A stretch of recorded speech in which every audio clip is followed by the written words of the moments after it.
Wahab Riaz test cricket से retirement के लिए पीसीबी से कब राब्ता करेंगे, पता चल गया। फास्ट बॉलर वहाब रियाज ईद के बाद टेस्ट क्रिकेट छोड़ने के लिए पीसीबी से इजाज़त तलब करेंगे। फास्ट बॉलर मोहम्मद आमिर ने चंद रोज़ कबल टेस्ट क्रिकेट से रिटायरमेंट का ऐलान किया। इनके इस ऐलान को हैरानगी से नहीं देखा गया था, क्योंकि मोहम्मद आमिर कुछ अरसे से इस बारे में सोच रहे थे और इस हवाले से खबरें भी आई थी। और फिर वर्ल्ड कप के बाद मोहम्मद आमिर ने पाकिस्तान क्रिकेट बोर्ड को अपने फैसले से आगाह किया, जिसका पीसीबी ने ऐलान किया।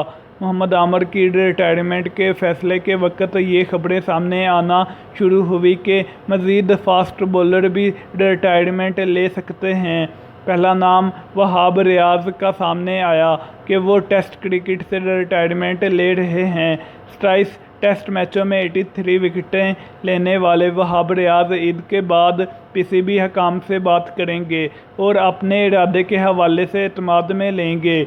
वहाब रियाज इन दिनों कनाडा में मौजूद हैं और लीग खेल रहे हैं। वहाब रियाज अपने कैरियर को तोल देने के लिए मुख्तसर दौरानिए की क्रिकेट पर तवज्जो मरकूज़ करना चाहते हैं।